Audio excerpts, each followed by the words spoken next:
How's it going, everybody? Still got the 268 non-XP on the bench. I'm just gonna tear this thing right down. That way it's ready to be rebuilt. Also, I could throw a lot of these parts in my ultrasonic cleaner and get this thing spick and span over the next week or so. Anyhow, where are we at with this? Well, I think this thing needs bearings. I'm gonna show you guys why I think it needs bearings. But the main thing is this thing's very, very stiff to turn. It's noisy. I don't know if you guys can hear that, but it's noisy. There's only one crank seal in this thing, and it doesn't feel right to me. I've done a ton of these, and I don't like it. I was talking to my buddy William the other day, and he made a valid point. We were talking about buying used saws, and a lot of you guys out there know you buy a used saw. I typically don't buy used saws that are running because I don't know where they're at in their life. Are they gonna last? Are they good? Are the bearings on the way out? I often like buying saws that are blown up because that way I can usually get them at a better price and I can run through it, rebuild the saw, and like he said, he knows what he has when he rebuilds the saw.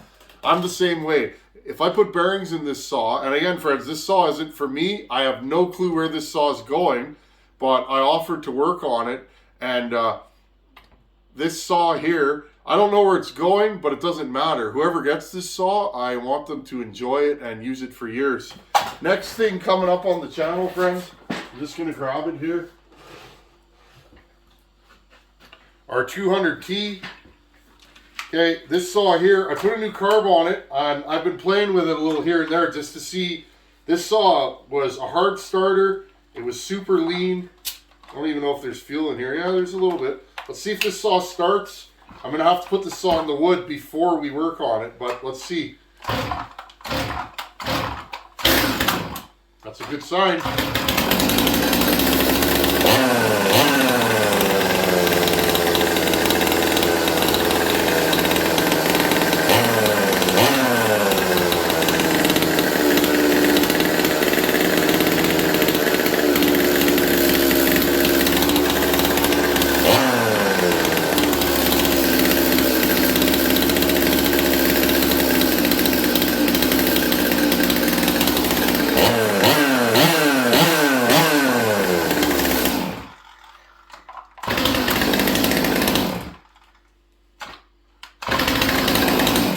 Right on, friends. I'm happy. I wasn't sure. I put a new carburetor on that saw. I actually gave that saw away and it came right back, which broke my heart. I have a hard time when stuff like that happens, but it does happen, friends.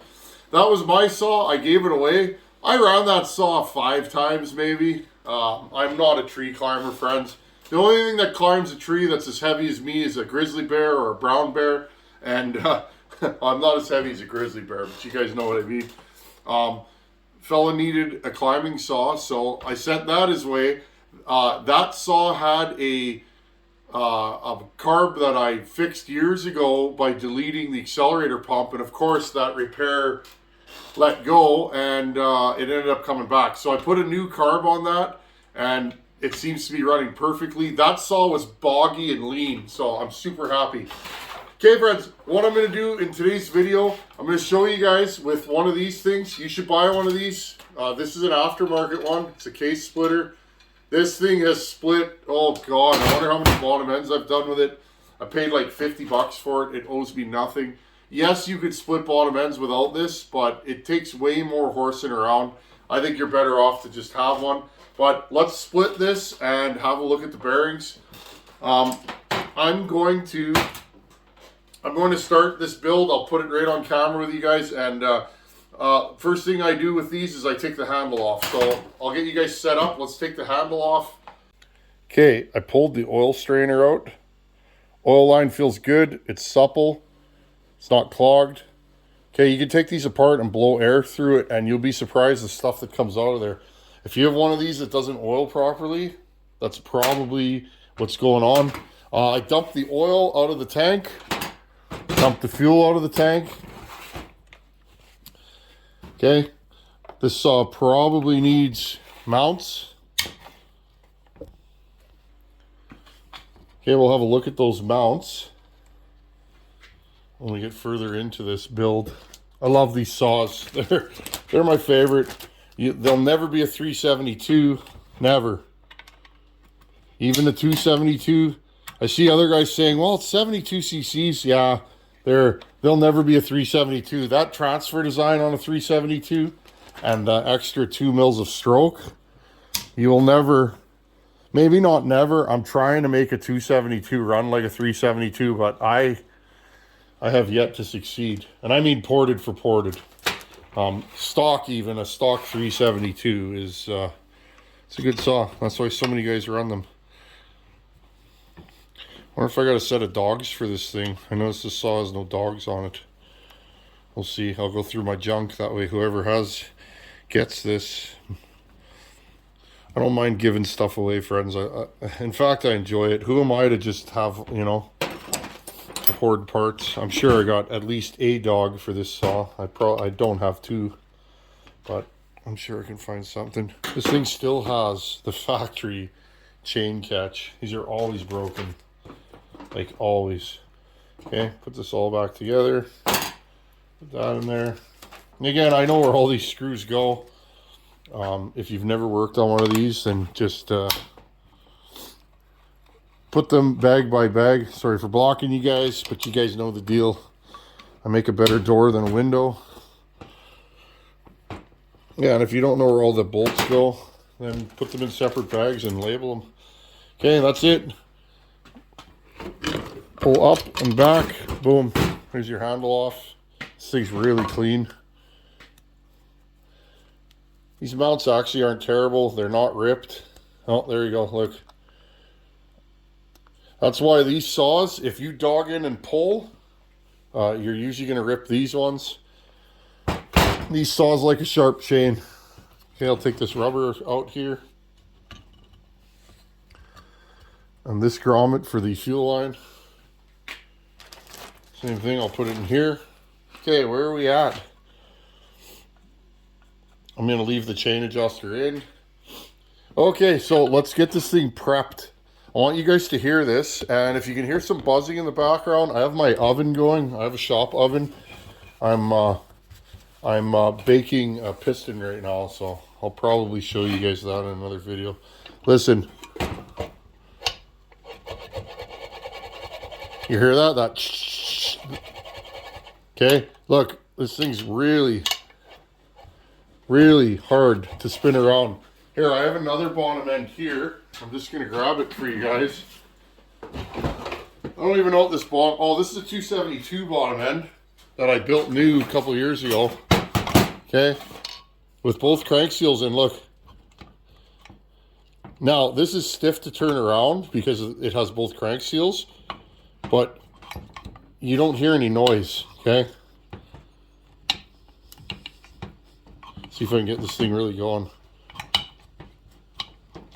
You don't hear any noise with this one, okay? That is the difference. When I say, if you're not sure, just change them. Just change them and then you know what you got, right? If it's your saw or if you're working on a buddy's saw, just change them. That way, you know you've done the best you can to build a good saw that'll last. I've taken these things apart that are, 30 years old, and they literally they're original. With 1 million hours on them, you can tell by how worn the piston is. Especially on the intake side, they get real thin and real shiny, but they still run, and they still cut wood. Okay, 2 screws, 2 bolts in the front here. Those hold your dogs on. I'm going to put these in a separate container or separate bag, because when I put the cases back together, it's just nice to have them all lined up. There's one back here. Drop something on the floor. Just a guy horsing around in his shop, eh, friends? Thank you, everybody that hangs out here. Seriously. YouTube's been fun. It really is. Honestly, friends, it's rare that I mind turning the camera on.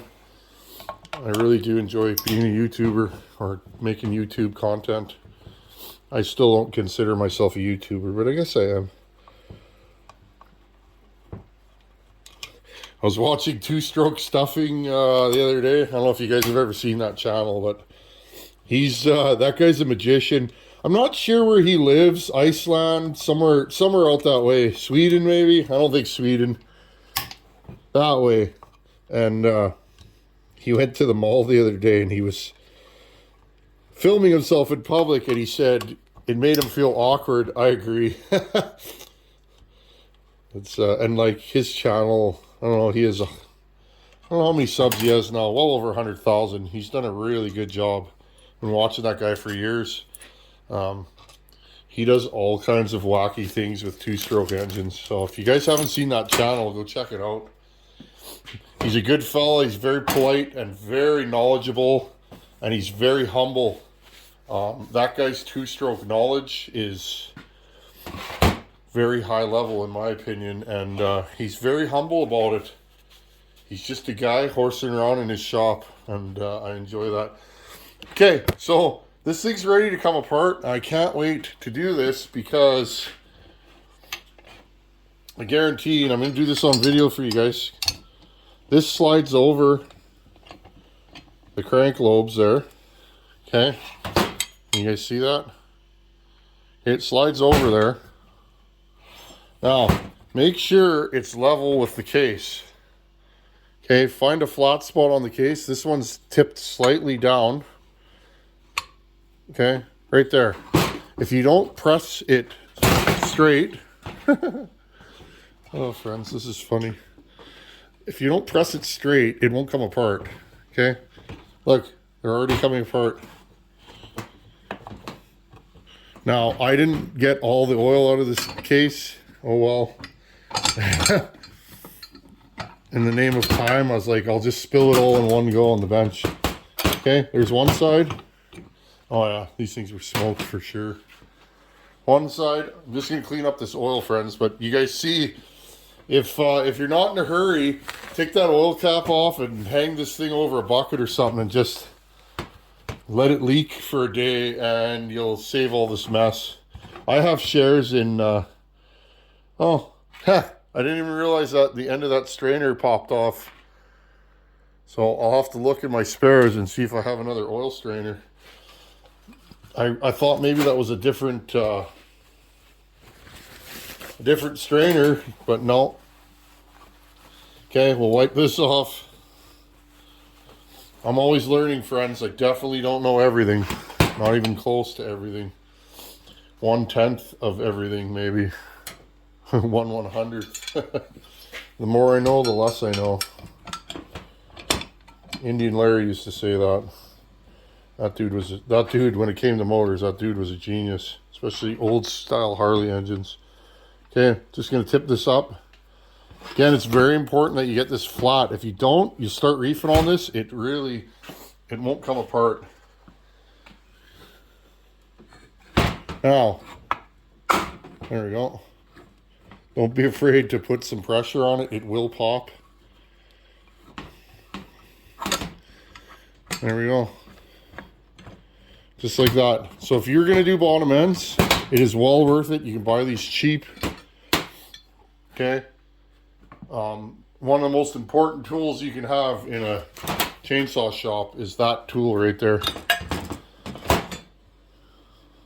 Oh yeah, friends, these bearings, these aren't even on their way out. They are completely trashed. Soot in the bottom end, a lot of soot, which is quite interesting. I don't think I've seen one with this much soot on it.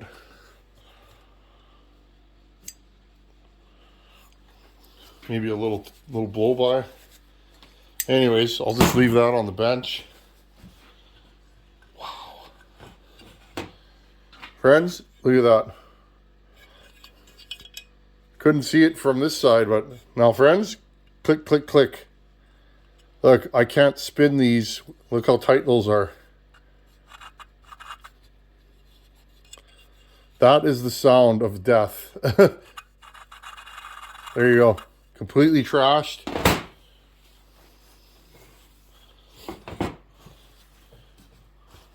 If you run a saw with an air leak, that's usually, If you don't pop the top end, you'll cook the bottom end. It just depends on the saw. Some don't do it, some do. They'll all blow up. It's just a matter of what you blow up. These are probably original bearings. Let's check the PTO side. Remember, I saw the black. And as soon as I saw that, I knew that there was a problem. But here's the funny thing, friends. This thing, the PTO side's fine. It's a little noisy, but it's smooth, okay? So the flywheel side on this is the one that's toast. Kind of strange, eh? It does happen. Sometimes the flywheel will give it up before the PTO side. But remember, this is the side that's got your chain pulling on it. So that's the side that absorbs all the heat. Let's get our heat gun and let's finish the job off. Okay, case gasket looks good. Looks like an original OEM case gasket. It's nice when they come off like that and you don't have to scrape them. Oh yeah, beauty. Come on, whole thing. Let's do this. Nice. Oh yeah, friends. That's like 1 in every 5 do that. So I'm going to clean these up real good. Yeah, this bottom end's full of soot, carbon. So yeah, we had some definite issues here. Okay, I'm just going to get my heat gun, get some of this oil off of my hands, get my heat gun, and I'll heat this up and we'll pop them out. Okay, it's about, I don't know, an hour later. I just threw these on my wood stove. If you don't have a heat gun and you got a wood stove, ready? Watch this. Oh, no, it's not going to go. I thought to myself, maybe I can push them out. It won't take much. These are warm, super warm.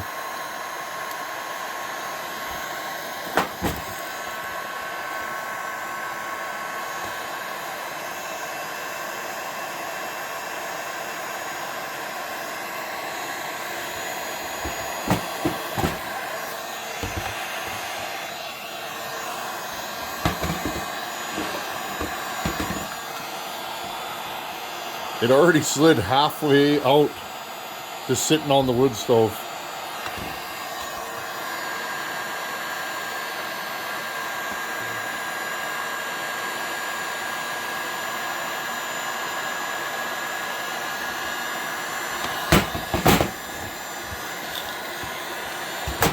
Look at that, friends.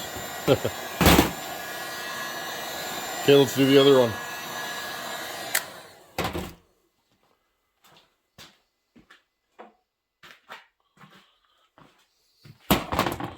Now this one has a crank seal in the way. But what I'm going to try and do, I'm going to cheat. I'm going to grab this scrunch. See if I can hook it in.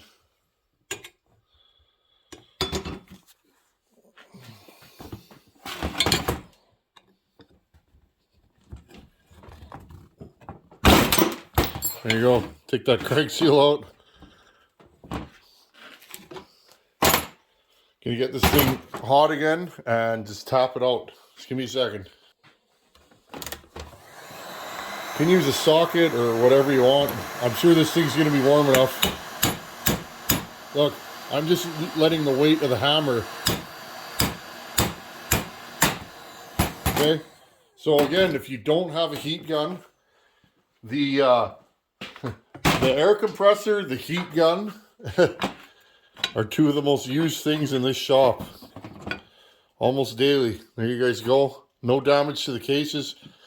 In my opinion, and some guys drive them out warm, you don't want to drive them out warm because what ends up happening is you can scratch the cases, especially if the pockets are nice and tight, which is what you want. You can actually score the cases driving them out cold. So I always take the time to drive them out warm. I'm going to let these cool off and let's look at them after. I'm just going to dunk these in a tub of water. They're not scalding hot, but they're hot enough that you don't want to grab them with your bare hands. Okay, I'll just put them in the tub of water. Cool them off. Now, can you guys see? That's the PTO side. It's actually pretty smooth. And here's this is the flywheel side. Now, these bearings are so caked with carbon that they're just wearing themselves out. Carbon's pretty hard and it will score up a bearing. So there's really no way to clean them. It was just a thing where I have to take this saw apart. That wasn't in the plans, but of course, friends, when you're working on old saws, there's no plans. You take the saw in and you have a good look at it and figure out what's wrong with it and then go from there. It's rare that you get a 30-year-old saw in that doesn't need crank bearings, at least rare for me, especially these old Huskies, because guys ran them and they ran them hard. And these things last a long time, so there you go. Okay, well, there you guys go. Again, apply heat to the cases before you pound these out. They will come out without heat, but you can really damage a case. I've had saws in here that have lines in and out because somebody obviously drove these out cold, and you end up with an air leak there, believe it or not. I've had it happen. So there are products you can use to glue the bearings in, but at that point, it's almost not even worth it. You just put a new case on the saw. Okay, friends, well, at least we have the 268 torn down. I'd like to give as many parts that fit in the ultrasonic cleaner a bath. And of course, we'll put some new SKF bearings. Look at that. These are, I'm guessing these are factory bearings. SKF 6202C3. Made in France, it says. They're actually stamped on the outside of these bearings. Kind of interesting. The new ones are stamped on the side. Again, I know it sounds horrible if you need a bottom end, but it's not that bad, friends. And again, you can go to wolfcreeksawshop.com and Ryan will sell you a set of bearings and all the gaskets you need to put the saw back together fairly inexpensively. I think his sets like that are 50, 60 bucks US, so that's really inexpensive.